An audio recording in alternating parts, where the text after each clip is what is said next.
How's everybody doing today? Today is Wednesday, hump day. One more day to a new Moonshiner Garage live feed.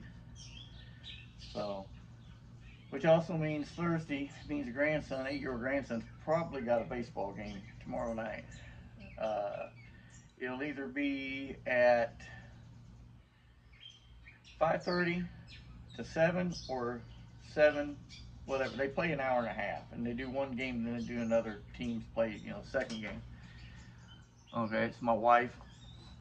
She's sending me pictures over at Mannheim auction of a couple Chevy trucks. They're over their 2024s, I think. Got somebody looking for one. Yep, she's sending me all the pictures and the VIN numbers and everything so I can forward them to a friend of ours. Anyway, let me get a drink. Anyway, update on the S10. That truck is killer right now. That truck is running better than it ever has. We had a little issue with it wanting to drift to the left to the driver's side when you accelerate or launch it. Nothing real bad I couldn't drive out of if we were racing it. But nonetheless, I didn't want it doing it. So we get underneath of it, and somehow, I don't know how, but the driver's side cow track bar was tensioned up pretty good, which will push it to the driver's side. So we reset them, neutraled out the anti-roll bar on it, and boom, truck's going straight. Truck's making big power, especially when we get up to around 25 pounds of boost. The truck is making big power. So only thing now is to take it out, throw its hat in the ring at some of this stuff, and have some fun with it. I'm not going to try to beat anybody or try to be the fastest there or anything like that, because the truck's just a little home-built hot rod. It's a street truck, you know. I've never weighed it, so I don't know what the truck weighs. I do know that about 150 pounds in the bed of it, back in the back of the bed, with the weight distributed, some on this side, some on this side, where I made the two bars where I can slide barbell weights down on them. And then I've got a 100-pound chunk of steel right behind the fuel cell. It's like a 4x6 solid block of steel, weighs right at 100 pounds. I got it secured in there. So right now it's just secured in there with great big zip ties. But we're going to have to figure something else out, because I'd like to keep that weight right there in the middle and not put it out here on the sides. So anyway, the truck's doing stellar. I ain't got a problem with it. We were going to try to sneak out last night and make a test hit just so I could video it and put it up on YouTube so you guys could see it. But I got both the boys. My wife worked late, and I need them to kind of play watchdog for me while we do this. So we didn't get it done. Might try it again tonight, see what happens. But anyway, the next thing you're going to start seeing videos on, those that watch my channel, is my chassis swap 4-wheel drive truck. I'm not new to lifted square bodies, lifted trucks in general. I've had a lot of, through the years, square bodies lifted anywhere from 6 inches to 12 inches. I've had a couple dent side Fords way back when I was younger. F-250s that I had way up on 44s, and had another one on 38s. But anyway, I'm not no stranger to the problems that a square body has when you lift one with the steering. The push-pull steering on these things suck from the factory. GM could have done a lot better job engineering the way they did that with the steering arm, the way it curves, and that pivot point versus the pivot point on the pitman arm and the drag link, and trying to make that connection, and the way all of that articulates when you have a pitman arm that is swinging, going on a downward upward angle when you turn the gearbox. So going one way, it's pulling down on the drag link. Coming the other way, it's lifting up on the drag link. And you have people argue that the drag link should be parallel to the leaf spring, or the drag link should be parallel to the ground. The drag link should be at the same angle as it was when it was stock before you lifted it. If you're going to try to go that way, that's the best case scenario. put an angle, set your truck on flat ground, set an angle meter on the drag link, see what angle it's at, write it down, keep it in your head, and then when you go back, between using a drop pitman arm and a raised steering arm or using a small spacer under the steering arm, the 3-inch spacers I wouldn't use. I think that's a suicide deal right there, a 3-inch spacer and a raised steering arm. Something you don't want to try to put together and use. I don't like them big spacers. That's a lot of load on 3 studs, especially when they're like 4 inches long. So this truck, I've done everything I could to get it to quit having bump steer and wandering. And the wandering is not always in the gearbox. We've had 3 different steering boxes on this. We tried the one that was on it, which was fine. I didn't see any problem with it. We tried a brand new dormant and a brand new layers. I had people saying we need to put a red top on it. Red top builds a nice box, but they're not putting anything different in them than probably anybody else on the inside of them, okay?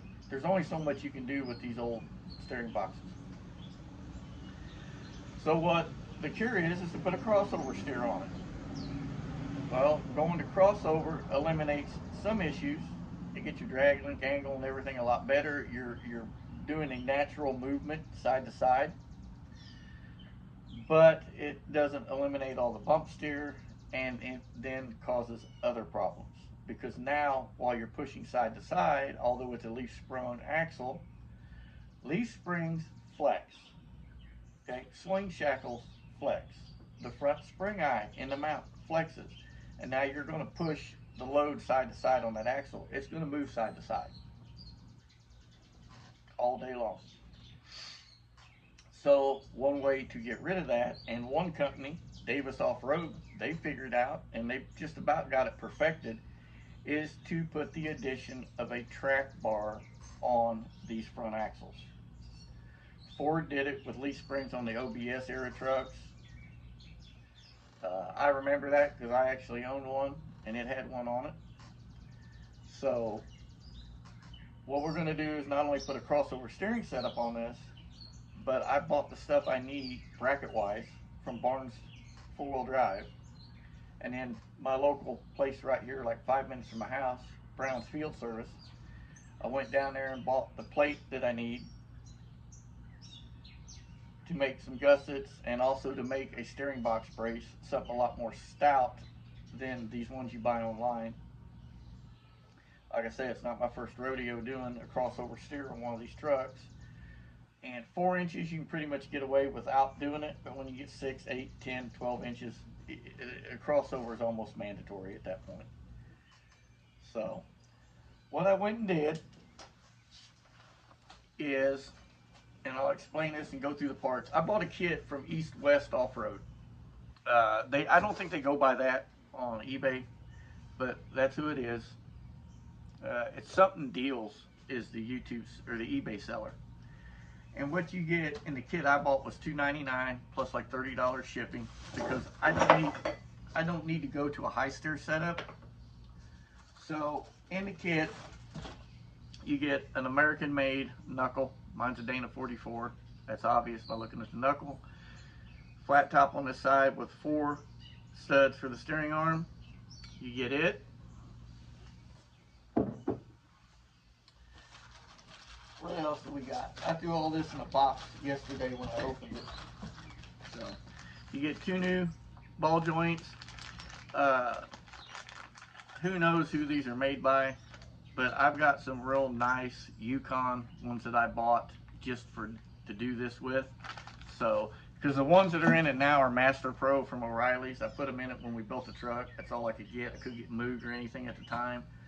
So we're going to replace them with the Yukon ball joints. Hopefully they'll come out as easier than the old ones come out. You get your 1-ton tie rod ends, your ES 2026R, ES 2027L for left and right.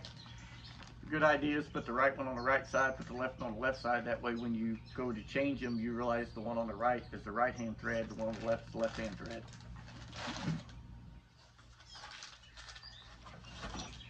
You get a real nice heavyweight steering arm. I've got a Blue Torch Fab arm that I bought when we did the crossover on the S10 when it was solid axle swap. And it looks just as good as this one, and I give like 120 bucks for that arm. This whole kit was only $330 with the shipping. And of course you get new studs, your cone washers, and lock nuts. Loctite all of this crap with red Loctite when you put it together.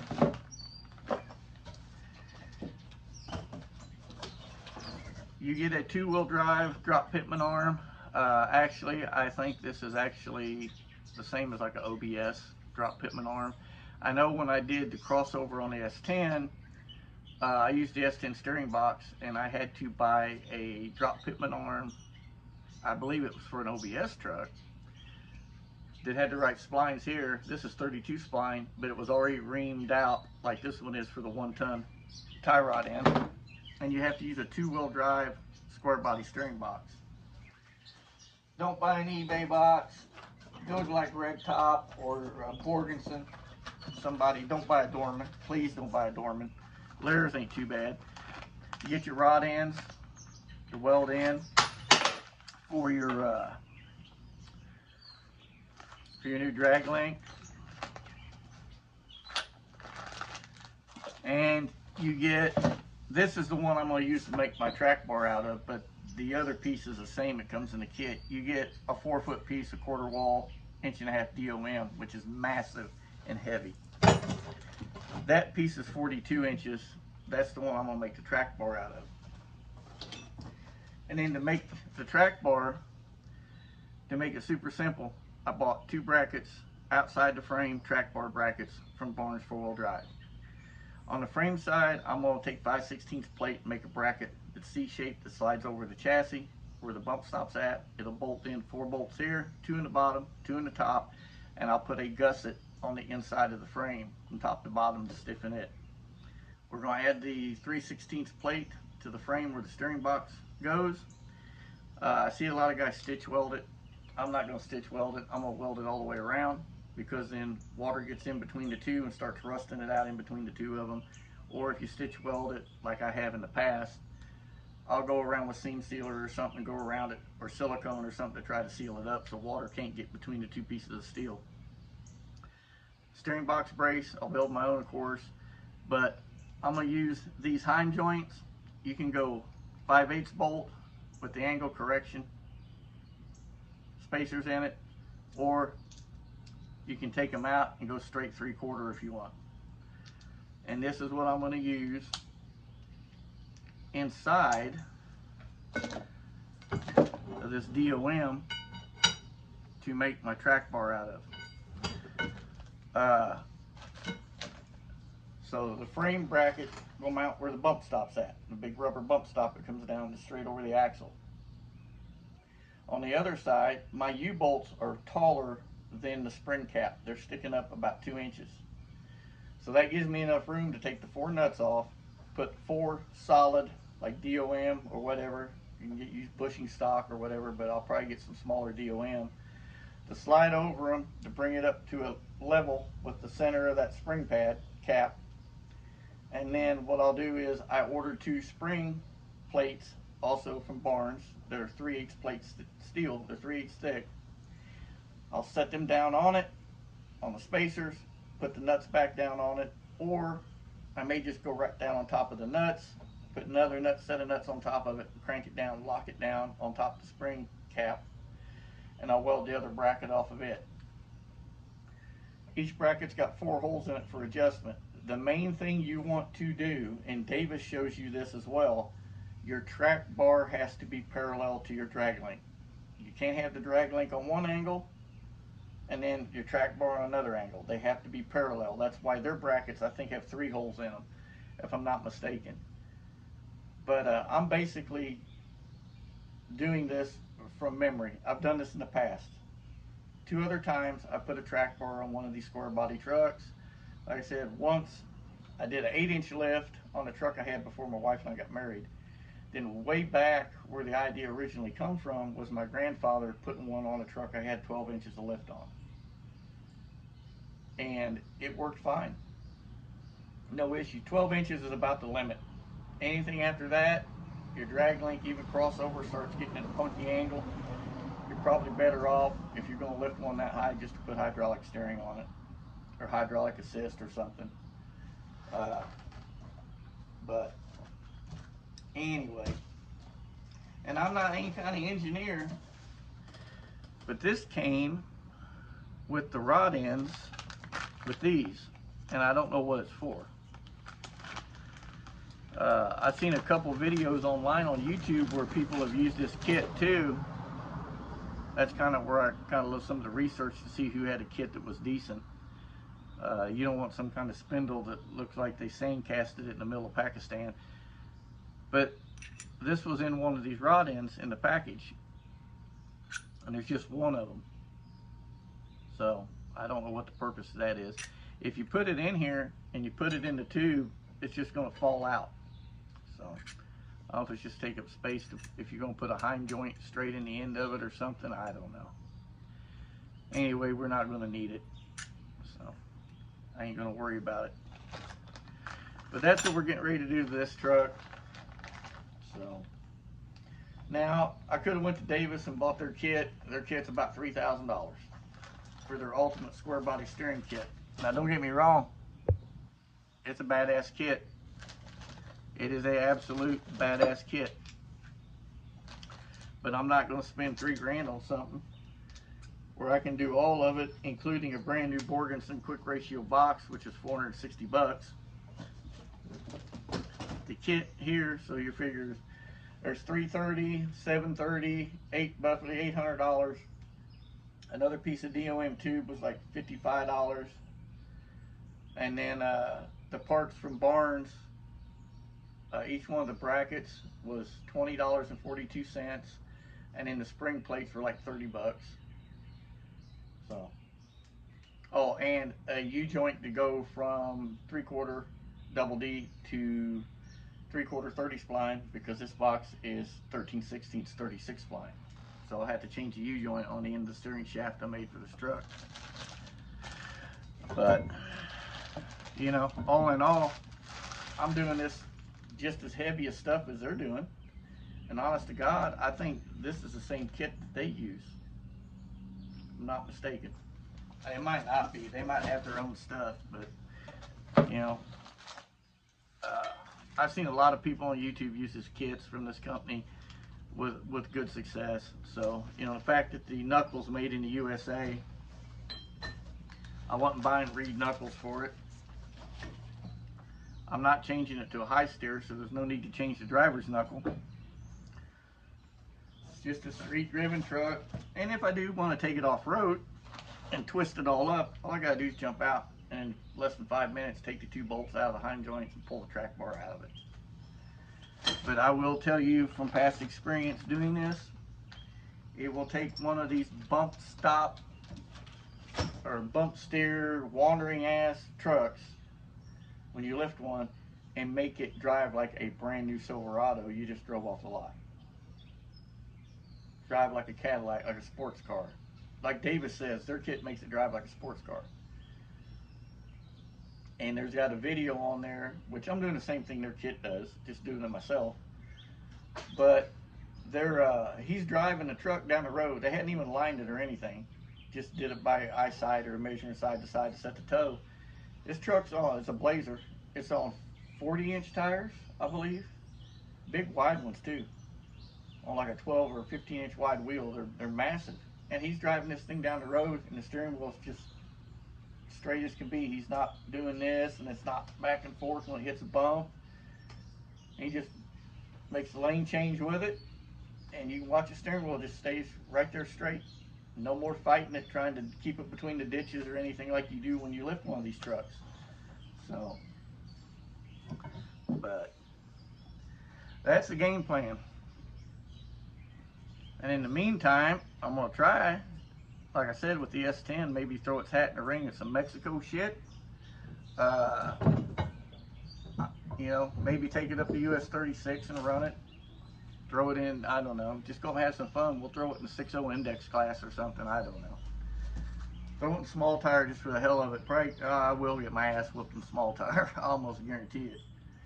Because there's a lot of stuff up there that's a lot faster than that truck is, all day, every day. But another reason I wanted to show this too is, you notice here lately, we put the truck on the 85. We put it on the 85 because it's cheaper. You can go to the gas pump and buy it. 85 right here at Casey's right now, if I was to fill this all the way to the top of the gas line, I'm about not quite a quarter-inch away from the fuel fill line.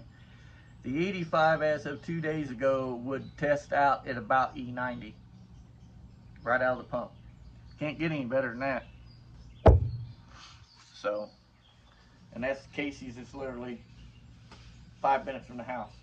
In the wintertime, it's usually about E70, E75. But we noticed here in the last couple of weeks, it's been coming up about 5 numbers about every 2 weeks. So I guess as they purge the old stuff out of the tanks from wintertime to the stuff they're running in the summertime. But as long as it's E85 or higher,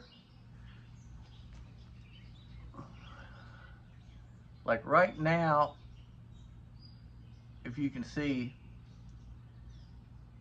it's hard to see the other one, but you can see how far I am away from the fill line. I'm about the distance between 2 numbers, maybe a little bit more.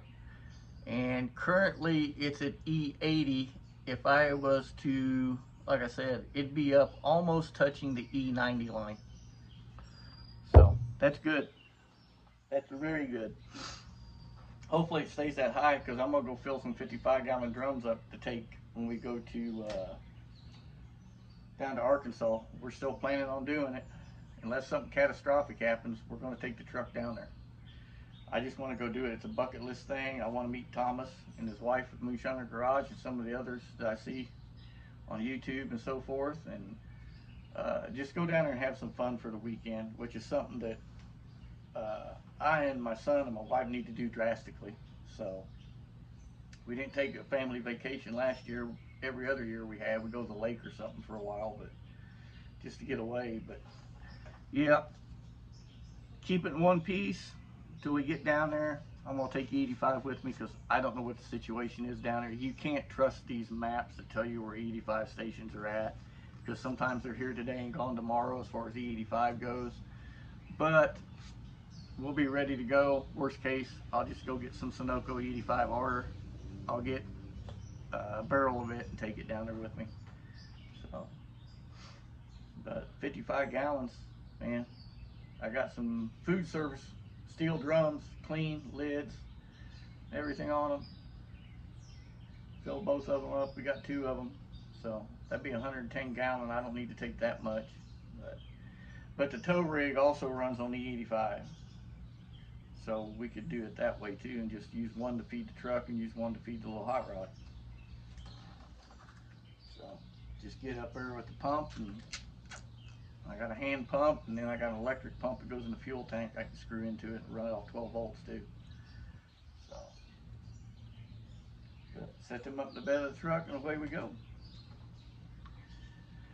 But that's the game plan, is get this one straightened out.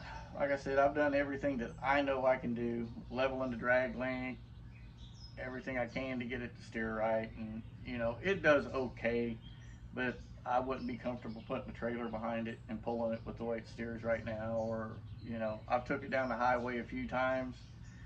It does okay, but if it starts that side to side shit, it don't take much with them big tires for it to get away from you and you end off the road somewhere and wrecked. So we're going to do the crossover on it. Other than that, the truck's been stellar. Hot heat, cold AC, runs like a champ, never fails to start, never fails to go. I'm going to probably end up having John build me 2 E85 carburetors.